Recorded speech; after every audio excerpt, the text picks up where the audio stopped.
Sud Radio, l'affaire dans l'affaire, Stéphane Simon. Bonjour, bienvenue à tous pour votre rendez-vous du fait divers, du fait de société, une émission que nous réalisons en partenariat avec la revue Affaires criminelles dont nous accueillons le rédacteur en chef. Bonjour Victor Bonjour Lefebvre. Stéphane. Jade Serrano également, journaliste d'investigation est à nos Bonjour côtés. Stéphane. Bonjour. Et Jean-Marie Bordry, la voix des matinales du week-end sur Sud Radio. Bonjour Stéphane. Alors aujourd'hui nous allons parler maison hantée, demeure maudite, car parfois le rêve d'accéder à la propriété se transforme en cauchemar. Et c'est ce que nous raconte notre invité, maître Bertrand Pavlik, qu'on est ravi d'accueillir, co-auteur avec Philippe Di Folco d'un livre paru aux éditions du Rocher qui s'appelle sobrement Maudite demeure. Bonjour Bertrand. Bonjour Stéphane et bonjour à tous les auditeurs. Alors, vous êtes avocat, je le disais, et vous êtes spécialisé dans les affaires immobilières. Vous avez eu envie de compiler 14 histoires, toutes plus drôles et intrigantes les unes que les autres, qui ont pour point commun de raconter les surprises, qu'elles soient bonnes ou mauvaises, qui peuvent arriver dans une transaction immobilière. Tout à l'heure, on racontera l'histoire de Véronique Geoffroy, qui, elle, a fait une découverte incroyable après avoir racheté un château. Elle s'est rendue compte tout à fait par hasard, et bien que ce château et ses ancêtres y avaient vécu, et puis que ce château était encore plein de présence. Il est habité par des esprits. Véronique Geoffroy nous racontera tout cela tout à l'heure. C'est assez incroyable. Mais tout de suite, Bertrand, parlons d'une des affaires que vous racontez dans votre livre. C'est l'affaire de la maison au mur qui saigne. Et si vous le voulez bien, commençons par rappeler les faits. Je vous en fais le récit. Nous sommes le 8 juillet 1992. Juste après le journal du soir de TF1 commence une nouvelle émission appelée Mystère. C'est la période où TF1 triomphe et fait des grosses parts d'audience avec des programmes que certains qualifient de racoleurs. Un avertissement prévient les téléspectateurs. Toutes les histoires que vous allez voir sont vraies. Les témoins, les officiers de police, les scientifiques que vous entendrez ont vécu des phénomènes étranges. Aujourd'hui, ces mystères sont encore inexpliqués. Au cours d'un reportage de 15 minutes, les téléspectateurs vont découvrir l'affaire de la maison sanglante. Nous sommes à Saint-Quentin, une ville située dans l'Aisne à 140 km au nord de Paris. Septembre 90, soit 2 ans plus tôt, une petite maison ouvrière datant des années 20, située en plein cœur d'un quartier appelé la Cité de Moulouse, va être le lieu d'une étrange affaire. Cette petite maison, à la façade de briques, couverte de peinture blanche et haute de 2 étages, abrite un couple qui vient d'avoir un bébé, la famille Bellemare. Lui est chauffeur routier, il s'appelle Jean-Marc. Son épouse Lucie ne travaille pas et reste à la maison s'occuper de leur nouveau-né. Dans cette vidéo, qui alterne reconstitution et reportage, les téléspectateurs découvrent que Lucie Bellemare est souvent seule à la maison et qu'elle a été réveillée de sa sieste en sursaut par une série de coups qui proviennent, semble-t-il, de la cave. Des coups répétés, insistants. Elle pense d'abord à des travaux de voisinage et se décide à aller frapper à la porte des maisons mitoyennes. Mais bien vite, les voisins lui assurent qu'ils n'y sont pour rien et qu'il n'y a aucun travaux chez eux.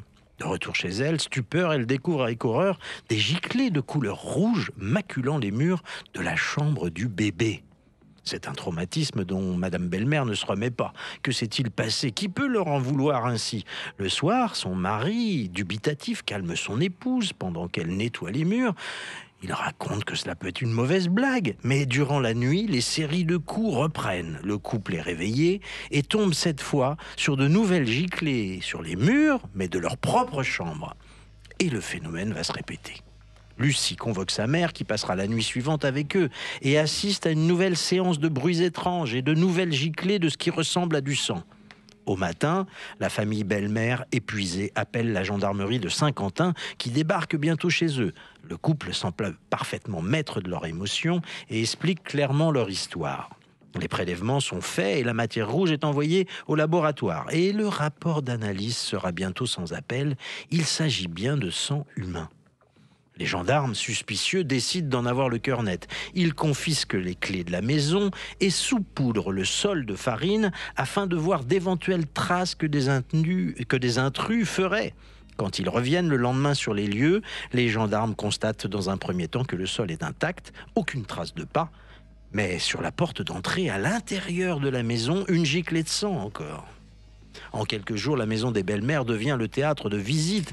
Elle a aussi les honneurs de la presse locale. Des dizaines d'habitants stationnent devant le perron au point que les gendarmes recommandent aux jeunes époux de quitter les lieux le temps de l'investigation. Un magnétiseur est convoqué par les enquêteurs. Guidé par son pendule, il prend la direction de la cave et bientôt s'arrête au-dessus du sol.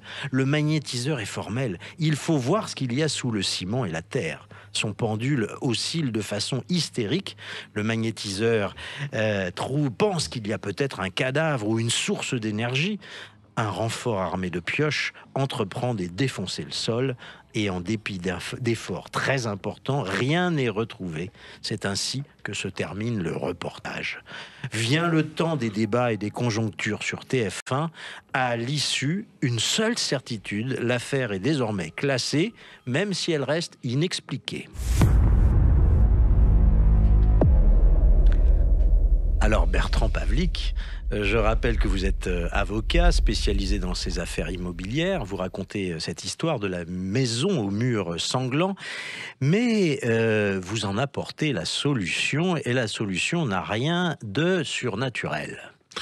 Non, disons que cette maudite demeure a été un pain béni pour la presse locale, pour tous les médias et pour TF1 en 1992. On a mis quand même 30 ans à la solutionner. Ouais. Alors, est-ce que je vais vendre la peau de l'ours? Je ne sais pas. Mais disons que le nom des protagonistes est intéressant puisqu'il s'appelle Belle-Mère, et que la belle-mère aura une part de négociations qui ont mal tourné. Ouais. Alors, je dirais d'abord qu'il y a un journaliste de Marianne qui a commencé à faire une contre-enquête, ça, on peut le raconter. Il a demandé, racontez-nous ce qu'il a fait exactement. Alors, cette affaire, elle est classée en 1990, et puis en 2010, on commence à en reparler. Et effectivement, il y a un journaliste de Marianne qui s'y intéresse, donc il lance des appels dans la presse locale, partout, et il va recevoir un message en privé d'une picarde qui va lui dire « Est-ce que la solution vous intéresse ?» Elle lui donnera la solution en 2024. Alors que les faits ont commencé en 1986. Alors, c'est en fait la famille Belle-Mère, comme vous venez de le dire, qui a joué un mauvais tour à son propriétaire. Alors, c'est partagé. En fait, il faut se rappeler que le Nord, à cette époque-là, c'est un peu comme dans Bienvenue chez les Ch'tis. Donc, en fait, il y a beaucoup de familles qui n'ont plus de travail, qui ont du mal à payer les loyers. Et en fait, le propriétaire de la maison est propriétaire de plusieurs maisons tout autour. Et les époux belle-mère sont vraiment en retard dans le paiement de leur loyer parce qu'ils ne travaillent plus, ils n'ont plus les moyens. Et le propriétaire se dit « j'aimerais bien m'en débarrasser ». Donc, il va essayer de s'en débarrasser. En même temps, la belle-mère, donc belle-mère au carré, va se dire « mais ça, c'est du pain béni pour nous. Toute cette histoire-là de maison hantée, etc. On va essayer de négocier l'achat de la maison à un prix réduit. » Et donc, il y a deux négociations qui s'entament. Mais finalement, les époux belle-mère ne veulent pas rester, parce que la fille Lucie en a marre, elle a peur. Donc, ils s'en vont, et dès 90, il n'y a plus rien. Bon, il y aura quand même le gendarme en charge de l'enquête, le sergent-chef Biette, qui dira « bah, écoutez, j'ai quand même senti une présence passer dans mon dos, qui m'a saisi le bras, j'en ai froid dans le dos. » Et ça s'arrête là, jusqu'à 2024. Alors, ce qu'il faut raconter un tout petit peu, pardon si je dévoile un peu le contenu, mais il y a plein d'autres histoires dans votre livre qui sont toutes plus marrantes les unes que les autres. La fameuse giclée de sang, eh bien, c'est le père belle-mère, la nuit, qui passera avec une seringue qui arrivera, si j'ai bien compris, à envoyer du sang à l'intérieur de la maison sans aller marcher sur la farine qui avait été mise par les gendarmes. Alors, c'est le propriétaire qui le fait. En fait, parce qu'il est propriétaire de plusieurs maisons, donc il peut ouvrir des fenêtres, envoyer des giclées. C'est le sang de qui? Ça, je ne sais pas. Mais c'est du sang humain, c'est peut-être C'est le du sang sien, humain, mais on ne sait pas. Ça n'a pas été, évidemment... Et on sait comment se sait maintenant qu'on a compris que c'était quand même une supercherie. Comment se trouve le gendarme qui était persuadé d'avoir senti une présence derrière son dos, qu'il prenait par la main et lui faisait froid dans le dos? Alors, lui, il a été très clair, Biette. Il a dit, écoutez, j'ai pas d'explication rationnelle, je ne sais pas, mais je suis persuadé que c'est une supercherie. Il a toujours dit. Bon, après, il y a eu le parapsychologue et un psychiatre qui ont trouvé leurs propres explications, mais finalement aucune ne colle. C'est souvent, c'est votre conviction, c'est souvent que de ces maisons que l'on dit habitées, il y a toujours des éléments d'explication. Ça va être intéressant tout à l'heure de voir vos commentaires ou de les entendre sur l'histoire de Véronique Geoffroy, qui est tout à fait extraordinaire. Hein. Pensez donc, en 2009, elle rachète avec son mari un château après un vrai coup de cœur, un château médiéval qui est dans un état déplorable, avec une idée derrière la tête, c'est en faire une maison d'hôte. Et puis, travaux faisant, et grâce à une amie généalogiste, elle va découvrir qu'elle a un rapport avec ce château. Et mieux ou pire, c'est qu'elle va aussi découvrir que ce château est peuplé de créatures invisibles qui se manifestent. On va vous raconter cette histoire tout à l'heure. Dans un instant, on revient avec vous, Bertrand Pavlik, auteur de Maudite demeure, paru aux éditions Rocher. À tout de suite sur Sud Radio. Sud Radio, l'affaire dans l'affaire, Stéphane Simon. De retour dans l'affaire, une émission en partenariat avec la revue trimestrielle Affaires criminelles, dont nous avons le plaisir d'accueillir le rédacteur en chef. Rebonjour Stéphane. Rebonjour Victor Lefebvre. Avec nous également Jade Serrano, journaliste enquêtrice. Et bien sûr, ce cher Jean-Marie Bordry. Plaisir tout autant partagé. Voilà, nous parlons aujourd'hui des demeures maudites. Pas seulement des maisons hantées, mais des mauvaises affaires, des terribles affaires dont parfois un bien immobilier est le lieu. Notre invité est maître Bertrand Pavlik, auteur de Maudite demeure, paru aux éditions du Rocher. Alors, avant de parler du château de Fougeray, avec notre autre invité qui va nous rejoindre, dans votre livre, vous parlez, Bertrand Pavlik, aussi d'une affaire survenue il y a quelque temps, celle de Nathalie Leveneur, une femme âgée de 41 ans, qui réside chez son père à Mons, en Belgique, et qui va se décider à acheter en juin 2017, dans la commune de Lomme, une petite ville du département du Nord, un joli appartement en duplex qui est situé au premier étage d'un immeuble de la rue de Verdun. Le logement est coquet, il comprend un séjour, une cuisine équipée, une grande pièce à vivre, une terrasse avec une chambre, une belle salle de bain. Le quartier est tranquille, l'immeuble a un peu plus de 10 ans, et quand elle visite, tout est en ordre, ça sent même bon le frais, comme elle s'en souviendra, mais avec l'aménagement, l'affaire se complique et des odeurs émergent. Racontez-nous ce qui se passe. Alors pour faire très court, en fait, elle va s'apercevoir que sa voisine est atteinte du syndrome de Diogène. Ah, vous allez trop vite. Il faut d'abord dire que ça sent mauvais, quoi. Voilà, ça sent très mauvais. Et puis cette odeur est persistante. Alors c'est un peu plus compliqué parce que ce dossier-là, je l'ai plaidé pour le vendeur. Et en fait, le vendeur avait profité, je sais pas si vous vous rappelez de cette scène dans Un éléphant, ça trompe énormément, où ils achètent une maison parce qu'il y a une grève des avions. C'était un peu ça. Sous Orly, effectivement. Voilà. C'était un peu ça ce qu'a fait le vendeur. C'est-à-dire qu'en fait, il a tout nettoyé, tout bouché, et il a mis du pchit partout et ouvert les fenêtres. Donc il a maquillé la maison pour qu'elle soit vendable, alors même qu'en temps normal, elle ne l'aurait pas été. Tout à fait. Alors, ça se discute. Parce qu'il y a quand même une faute des pouvoirs publics, pour moi, qui ne sont pas intervenus en temps et en heure. Mais donc, il a tout maquillé. Effectivement, il y a une jeune fille qui était primo-accédante à une vente et qui s'est dit ma foi, c'est magnifique, c'est vraiment magnifique, hein. Je connais les lieux, c'est nickel, c'est-à-dire que vous avez un rez-de-chaussée où effectivement il y a la dame qui pose problème, et vous avez le premier étage, vous accédez par un escalier extérieur, c'est magnifique. Mais cette femme, quand elle achète ce bien, elle est loin de s'imaginer qu'il y a des problèmes, et puis elle va se rendre compte qu'il y a des odeurs persistantes, il y a même des mouches qui viennent régulièrement troubler son silence.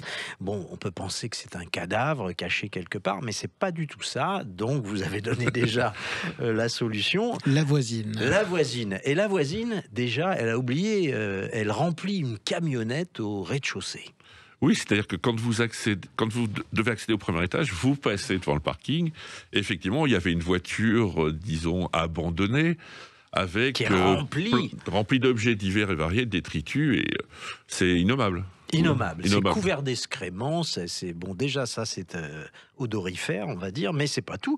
Cette femme âgée qui a 90 ans à peu près, elle est atteinte du syndrome de Diogène. Ce syndrome de Diogène, pour ceux qui ne connaissent pas, c'est un syndrome où on ne range plus rien, on accumule, on ne jette rien, on accumule.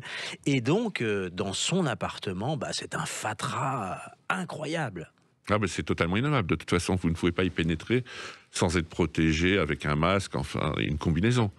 Parce que en fait, dans le syndrome de Diogène, alors vous avez le syndrome de Diogène chic où vous entreposez des antiquités, des choses qui qui ne prête pas à un problème, qui ne se détériore pas. Mais la plupart des syndromes de Diogène, en fait, ils ne jettent plus leur poubelle. C'est-à-dire le repas du soir reste et traîne, ou la poubelle traîne, et bientôt vous avez des rats, vous avez de la vermine, faut le dire. Et en fait, les mouches, c'était la partie la plus sympa, les mouches qui remontaient. Parce qu'après, quand vous prenez votre douche et que vous voyez un truc marron qui remonte et qui bouge, ça rend pas heureux. Ouais, absolument. Alors cette affaire, elle est devenue donc judiciaire. Vous avez plaidé dans cette affaire. Et ce qui est assez inhabituel, c'est que cette jeune femme a quand même réussi à avoir gain de cause. C'était pas gagné d'avance. C'est un combat compliqué. Et elle a réussi à prouver. Enfin, ou son conseil, je sais plus qui est le conseil de qui, peu importe. Mais vous avez dans ce dossier-là la preuve que le vendeur a un peu truqué les choses, quoi. Il a dissimulé l'État. Alors, moi, je défendais le vendeur. Ça, on peut s'en arranger. Il n'y a pas de terme, ce qui a flingué le dossier, c'est qu'en fait, il y a une lettre de mon client qui écrit à la mairie pour se plaindre. Et on l'a retrouvé. Malheureusement, et ça, il ne me l'avait pas dit. Donc la mairie était au courant qu'il y avait un problème, mais la mairie n'était pas vraiment intervenue. Non, ils ne sont pas intervenus du tout. Pardon, maître, mais au-delà de la lettre, quand vous avez pris sa défense, est-ce que vous avez compris tout de suite que votre client avait triché? Secret professionnel, là, peut-être. Disons que oui. Il me l'a dit. De toute façon, ce ne sont pas les mêmes noms, donc je peux parler librement là-dessus. Et puis l'affaire est publique. Donc, ça a été jugé en public. Mais oui, il avait un peu maquillé, mais je dirais comme un vendeur normal. On maquille toujours, il y a d'autres histoires qui sont beaucoup plus graves. Et il faut savoir qu'à l'époque, alors sans être technique, que la jurisprudence sur le syndrome de Diogène était encore limitée. Il y avait juste eu 2 arrêts de la Cour de cassation disant qu'effectivement, avec un voisin, syndrome de Diogène, il y a une réticence dolosive, c'est-à-dire qu'en fait, on cache une information à l'acheteur en disant qu'il y a un voisin qui a un syndrome de Diogène et que c'est assez problématique, surtout si vous voulez ouvrir vos fenêtres en plein mois d'août quand il fait 40 degrés. C'est comme un vice caché. Oui. Un peu. Mais c'est une insalubrité, en fait. Oui, mais en fait, vous le savez, donc c'est une information. Le vice caché, en fait, vous le savez pas. Oui. Et voilà. Alors, la vente a pu être cassée, mais donc ça a dû être long. Alors, on continue sur Sud Radio à parler des maudites demeures. Et cette fois-ci, c'est Victor, dans sa revue Affaires criminelles, notre partenaire. Vous nous racontez l'histoire d'un pavillon qui a été le témoin de 2 meurtres. Celui de la comédienne Géraldine Giraud et de la chanteuse Katia L'Herbier. Oui, qui est plus connue sous le nom de l'affaire Treiber. Donc, pour situer, on situe à la fin de l'année 2004, la disparition donc de la comédienne, vous l'avez dit, Géraldine Giraud, qui est la fille de l'acteur Roland Giraud, la chanteuse Katia L'Herbier. Donc on est dans l'Yonne, à Villeneuve-sur-Yonne plus précisément, donc une commune d'à peu près 5000 habitants, et plus précisément encore dans un petit hameau qui s'appelle Château, qui est situé à environ 1 kilomètre de là. Et c'est là que réside donc Jean-Pierre Treiber, ouvrier agricole de 41 ans, divorcé, seul occupant des lieux. Ce loup solitaire, que l'on a surnommé par la suite l'homme des bois, puisqu'il était aussi garde forestier, il menait une vie très discrète. Son physique d'ailleurs ne s'oublie pas facilement. Peut-être que vous vous rappelez de grandes oreilles décollées qui couronnent une chevelure rousse très éparse, des grandes mains calleuses et sa paupière droite à demi refermée qui achève de lui donner un air assez inquiétant. Et c'est On n'a pas envie de le croiser dans les bois, non, effectivement. Non, effectivement. Et c'est dans le jardin de sa maison que seront retrouvés les corps dénudés de Géraldine Giraud et de Katia L'Herbier au fond d'un puisard, donc une sorte de gros trou recouvert d'une dalle en béton qui permet l'évacuation des eaux de pluie. Et le 8 septembre 2009, Jean-Pierre Treiber parvient à s'évader de la maison d'arrêt d'Auxerre en se cachant dans un carton chargé dans un camion de livraison. Il sera repris 2 mois plus tard par les policiers du RAID avant de mettre fin à ses jours le 20 février 2010, sans jamais avouer son crime, ni apporter le moindre élément sur la participation d'éventuels complices. Donc l'action publique a été éteinte, et je précise, puisque c'est une des révélations entre guillemets de la revue, c'est le journaliste Frédéric Crotat qui est allé sur place. Le pavillon de l'horreur a été revendu il y a de cela 1 an et demi à peu près. Et la fille de Jean-Pierre Treiber, qui avait hérité de la maison, a pu finalement trouver acquéreur, mais seulement 18 ans après le drame. 18 ans.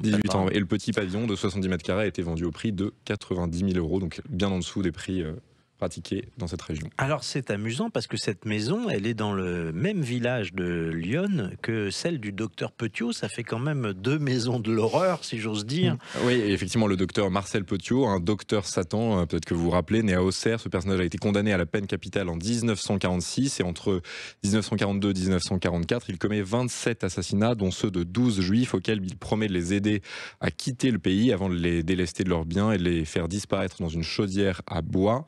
Même si les faits se sont produits à Paris, Marcel Petiot avait auparavant réussi à se faire élire maire de Villeneuve-sur-Yonne. Il était médecin généraliste en ville et il était, paraît-il, d'ailleurs très apprécié des Villeneuviens à l'époque. Sa maison, située dans la rue principale, a été revendue et réhabilitée par des particuliers. Alors l'ironie de l'histoire, c'est qu'elle appartient désormais à un autre médecin, bien sous tout rapport cette fois-ci. Bon, Maître Pavlik, ça arrive souvent qu'il y ait eu des drames dans ces maisons. Est-ce qu'elles trouvent facilement acquéreur? Alors j'ai une anecdote, mon grand-père médecin a fait son internat avec le docteur Petiot. Incroyable. Ouais. Et il était déjà, il était pas très bien considéré par ses pairs. Ouais. D'accord. Mais à part ça, est-ce que ces maisons trouvent facilement acquéreur? Quand une maison a été le réceptacle comme ça de violences extrêmes qui vont jusqu'à la mort, est-ce que derrière le marché immobilier sourit aux vendeurs? Rarement. C'est une bonne question, je vous remercie de me l'avoir posée. Alors j'ai un cas concret, c'est-à-dire que j'ai un client qui louait une maison dans laquelle il y a eu un crime vers Toulouse. Le crime a eu lieu il y a 5 ans, elle est toujours sous scellé. Il ne peut pas la louer, il ne peut pas la revendre, donc il est coincé. Bah voilà. Donc ça peut poser effectivement un problème. Et puis je me demande combien vaudrait la maison du Pont-Ligonnès, par exemple. Mais elle a été rachetée. Déjà, elle a été achetée, revendue, rejetée. Enfin, il faut le préciser par écrit. Légalement, l'agent immobilier doit le préciser par écrit. Oui, qu'il y a eu un crime. Même un décès. Bon. Un suicide également? Ou pas forcément? Ou ça concerne que les... C'est mieux de le dire parce que... c'est mieux d'informer les acheteurs de toute façon. Dans un instant, on va continuer de parler de ces maisons maudites, maudites demeures, d'histoires vraies qui arrivent dans l'immobilier. Et on va rejoindre une femme à l'histoire incroyable. Elle s'appelle Véronique Geoffroy. Un beau jour, elle s'est décidée à acheter un château en vente pour un prix très raisonnable, le château de Fougeray, vers Poitiers. Et elle va y faire une découverte qui va changer sa vie. On vous raconte tout ça dans un instant sur Sud Radio. Sud Radio, l'affaire dans l'affaire, Stéphane Simon. Retour dans l'affaire sur Sud Radio, une émission en partenariat avec la revue Affaires criminelles dont le rédacteur en chef est ici présent. Bonjour Victor Lefebvre. Jade Serrano également est avec nous. Bonjour. Bon, rebonjour. Et bien sûr Jean-Marie Bordry, Toujours. la voix des matinales du week-end sur Sud Radio. Nous parlons aujourd'hui des demeures maudites, pas seulement des maisons hantées, mais des mauvaises affaires aussi, dont parfois un bien immobilier est le lieu. Notre invité est Bertrand Pavlik, auteur de Maudites demeures, paru aux éditions du Rocher, que je vous recommande. Et je voudrais à présent vous raconter avec sa principale protagoniste l'histoire du château de Fougeray. Une histoire incroyable qui pose la question de savoir si les murs ont de la mémoire. L'histoire commence par un coup de cœur pour un château médiéval. Véronique Geoffroy, qui poursuit des études d'histoire et qui n'est pas encore doctorante, mais déjà mariée à François, tombe sous le charme du château de Fougeray, situé sur la vallée de la Vienne. Elle le visite en 2009 avec son mari. Ce château est magnifique, mais il est en ruine, d'où son prix très abordable. Alors Véronique et son mari cassent la tirelire et commencent des travaux. Son idée est d'en faire une maison d'hôte. Mais par une incroyable coïncidence et des amis généalogistes, Véronique Geoffroy va découvrir qu'elle a un rapport avec ce château et que certains de ses ancêtres y ont habité. C'est bien ça, Véronique? Bonjour, ah oui, tout à fait, c'est bien ça. Bon, Alors, allez-y. non, en fait, nous, on a acheté Fougeray en 2009. C'est vrai qu'on est vraiment tombé sous le charme. Au tout début, tant qu'on allait en visite, etc., ça allait bien. Et à partir du moment où on a eu les clés et où on était les propriétaires officiels, là, les énergies sont mises à dérailler. Et c'est vrai qu'on se sentait super mal dans le château. Et on a eu beaucoup de phénomènes. Moi, j'étais pas forcément là-dedans. Je croyais pas forcément à tout ça. Et on a vraiment eu des phénomènes incroyables, des silhouettes, des bruits. On va y venir, mais je voudrais d'abord que faire un petit bond en avant. Quelques mois plus tard, vous avez découvert que, on va revenir sur les présences étrangères, ou les présences étranges, mais je voudrais d'abord que vous nous expliquiez comment vous avez découvert que vous aviez une attache ancienne avec Fougeray. Alors ça, je l'ignorais complètement, puisque moi, en fait, à la base, je suis parisienne, j'ai épousé un agriculteur du Poitou, et j'ai une amie généalogiste qui a vraiment fait mon arbre et remonté très très loin. Et du côté de ma mère, j'ai des liens de sang avec la famille d'Alice Robin, par exemple, et elle est remontée jusqu'au 15e siècle, donc j'ai vraiment des liens avec Fougeray, et je pense qu'on n'arrive jamais dans des lieux par hasard. Et finalement, ça a un peu crédité ma théorie que en transgénérationnel, la mémoire des murs nous rappelle tout le temps qu'on a des choses à réparer sur les lieux. Voilà. Alors, pour les auditeurs YouTube, les téléspectateurs YouTube, je ne sais pas comment on les appelle, les viewers, les youtubeurs, tout simplement, les abonnés, qui sont plus d'1 million. Merci Jean-Marie. On découvre ce château, et alors en 2009, vous avez un coup de cœur.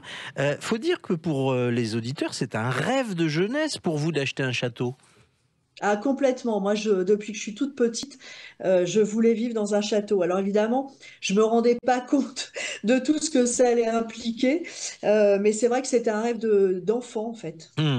Alors, ce que vous saviez pas du tout, c'est que, vous n'aviez pas d'attache particulière avec la Vienne, mais à Fougeray, vous aviez juste remarqué ce joli château au milieu d'un immense parc, un peu à l'abandon, le parc. L'ensemble a du charme, mais c'est dans un très mauvais état. Vous allez vous y installer et très rapidement, vous allez donc ressentir des présences. Et votre mari aussi. Au moment où il va aller abattre des cèdres, si ma mémoire est bonne, il sent une main qui lui tape sur l'épaule. Enfin, c'est très curieux ce qui vous arrive. En fait, sur le coup, on a cru qu'on était en train, ça me paraît bizarre, mais de faire une dépression.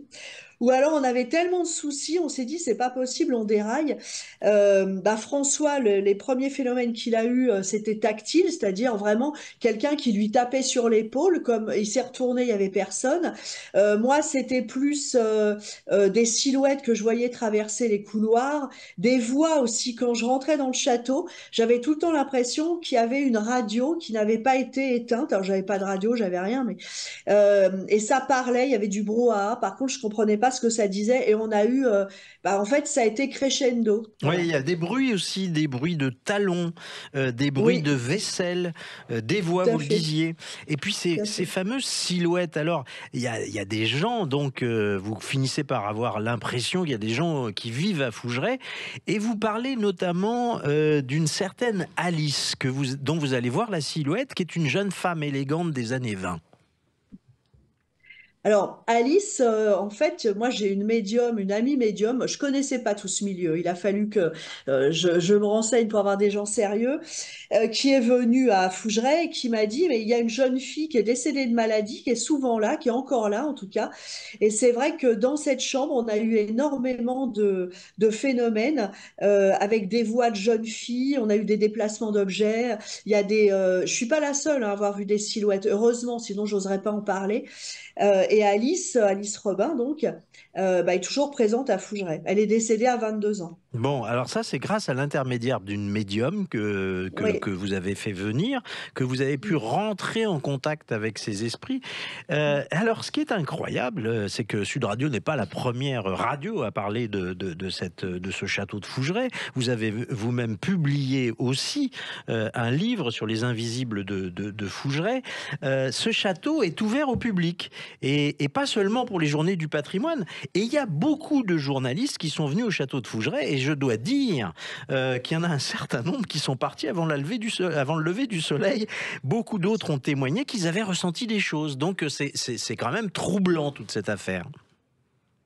Oui, franchement, si on avait été les seuls au niveau de la famille à avoir vécu ça, j'en aurais pas vraiment parlé. Heureusement, des journalistes sont venus, des gens qui n'y croyaient pas forcément.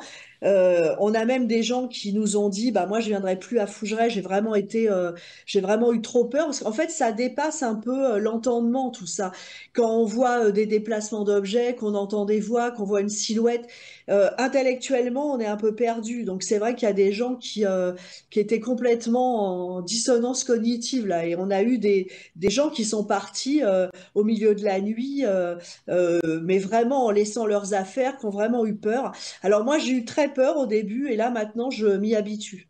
Oui, alors c'est ça qui est assez étonnant, c'est que quand on vit dans une demeure ainsi habitée, entre guillemets, est-ce qu'on arrive à s'y faire? Et puis, est-ce que ces présences, elles sont bienveillantes ou pas du tout?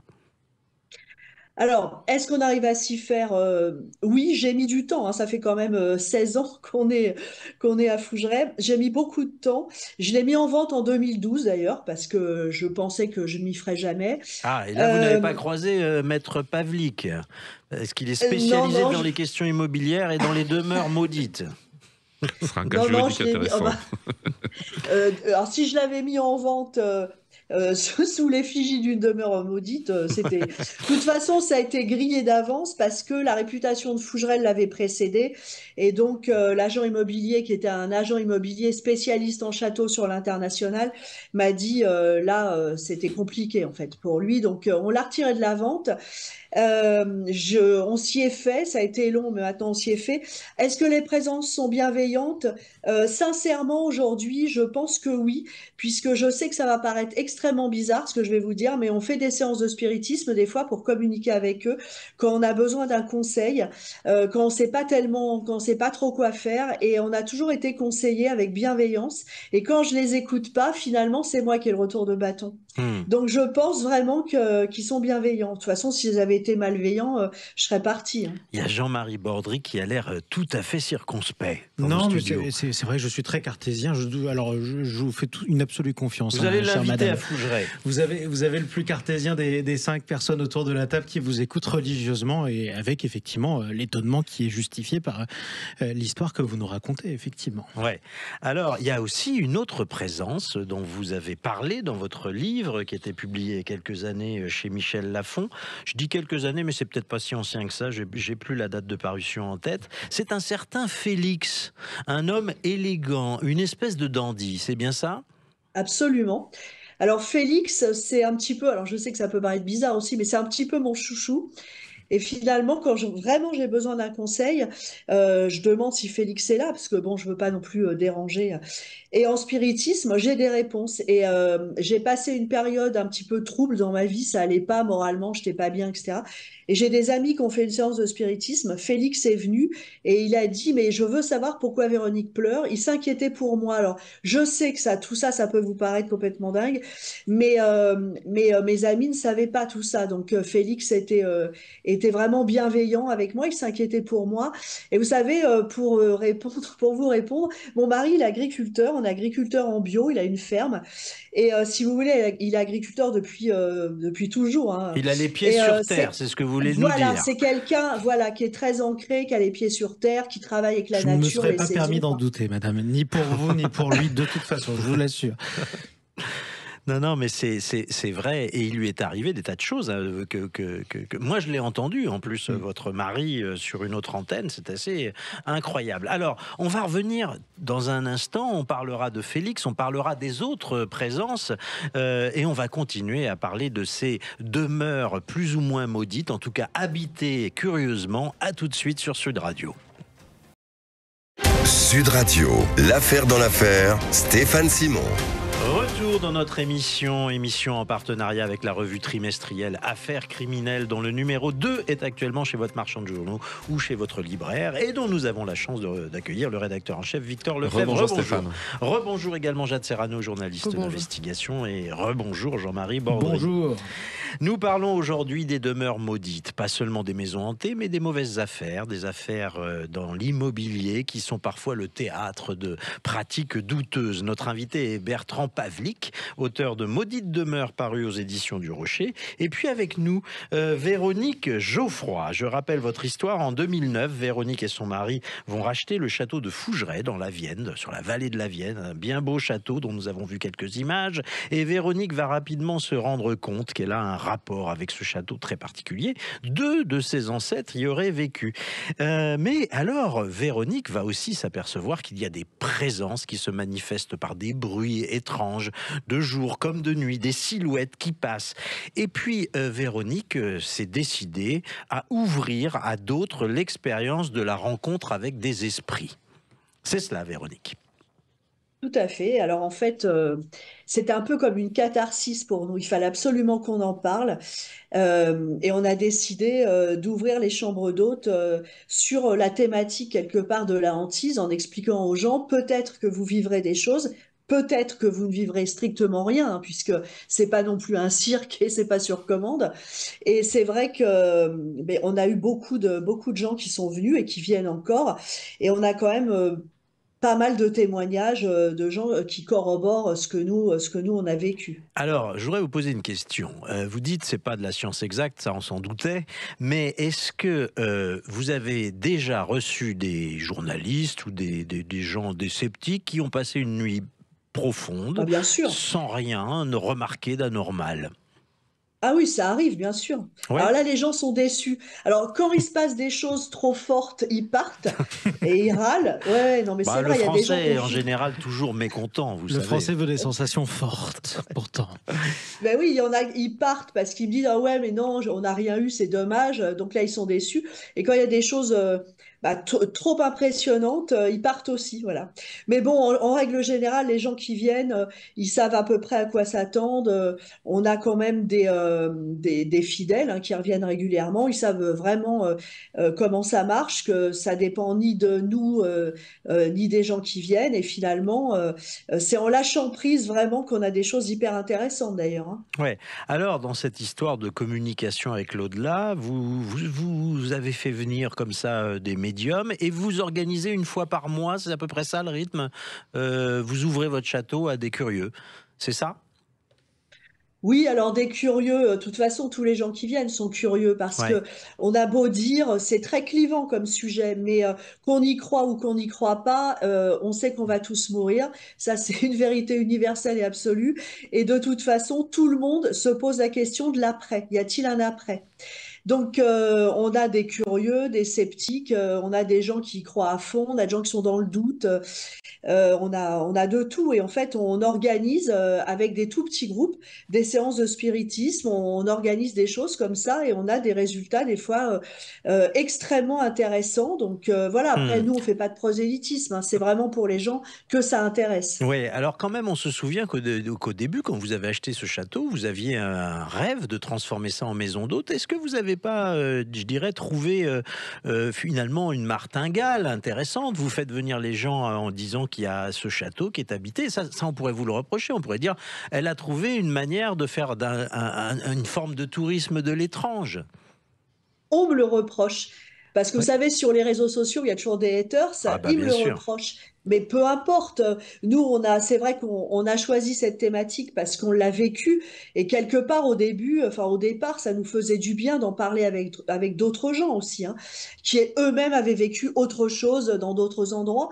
Et mais bon, si on avait parlé, moi je sais pas, de la vie de Charles X, personne nous aurait cassé les pieds. Donc maintenant, je laisse. Nous, c'est vrai qu'on est très curieux, on fait beaucoup d'expériences là-dessus. Moi, je suis restée curieuse et parfois dans le doute, et j'estime que le doute est positif dans le sens où moi, il n'y a rien qui est dogmatique dans ce genre de discipline, donc je reste vraiment dans le doute, je lis beaucoup là-dessus, je m'informe. Oui, vous avez fait des études supérieures, hein, vous êtes doctorante en histoire, en tout cas, en tout état de cause... Non, je suis docteur maintenant, je suis plus doctorante. Oui, vous êtes docteur même, pardon. En tout cas, grâce à vous et votre mari, grâce aux travaux qui ont été entrepris, vous avez totalement relevé ce château de Fougeray et vous donnez à la commune voisine la possibilité d'une véritable attraction. Hein. C'est quand même pas rien ce que vous avez fait. Alors, c'est vrai qu'on est parti la fleur au fusil sans se, comment dire, enfin, avec beaucoup d'inconscience. Je pense que c'est ce qui nous a sauvés un peu concernant les travaux, parce qu'il y avait énormément de travaux à faire. Et je pense que sans nous, Fougeray, là, il serait vraiment en très, très mauvais état, hein, sans... Alors après, j'ai un mari, c'est un peu MacGyver, c'est Système D. On a, on a vraiment restauré Fougeray en faisant 90% du boulot C'est un nous-mêmes. sacerdoce, hein, posséder un château comme ça.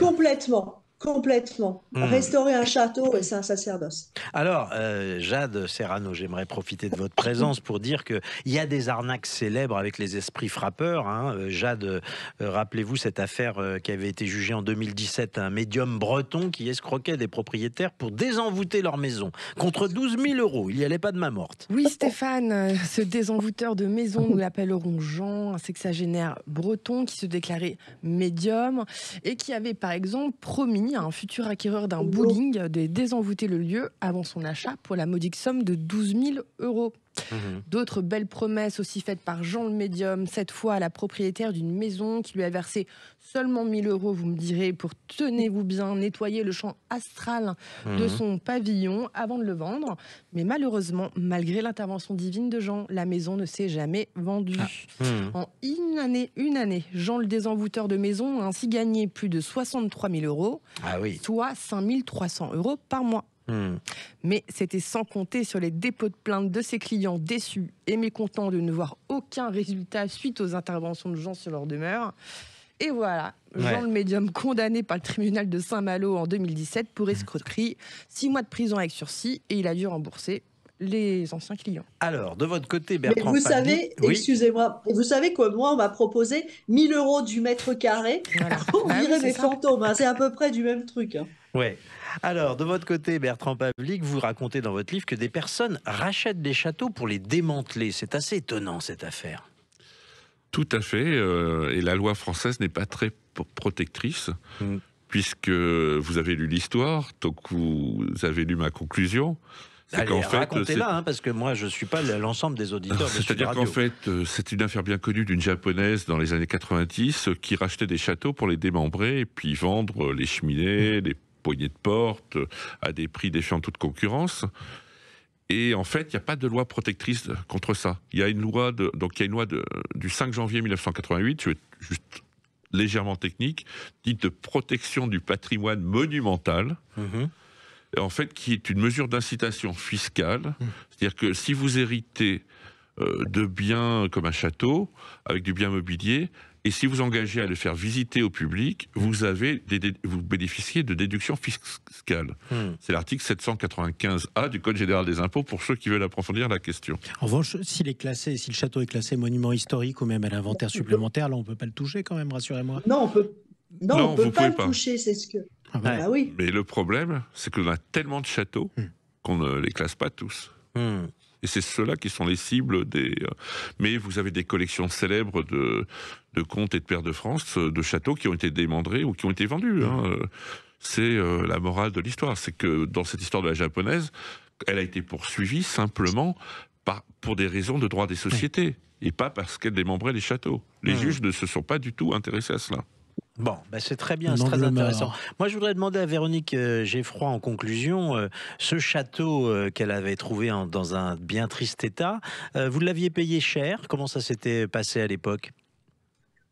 Trop cher pour nous parce qu'on a emprunté sur 25 ans et que c'était un projet compliqué. Oui, la banque voulait pas suivre. Clairement, ça a été très compliqué. Je rembourse encore des emprunts d'ailleurs.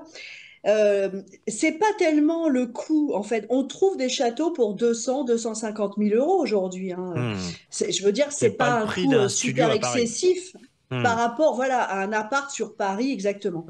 Après, c'est le coût de l'entretien et des travaux. Par contre, nous, on est ISMH à 100%, c'est-à-dire inscrit à l'inventaire supplémentaire des monuments historiques.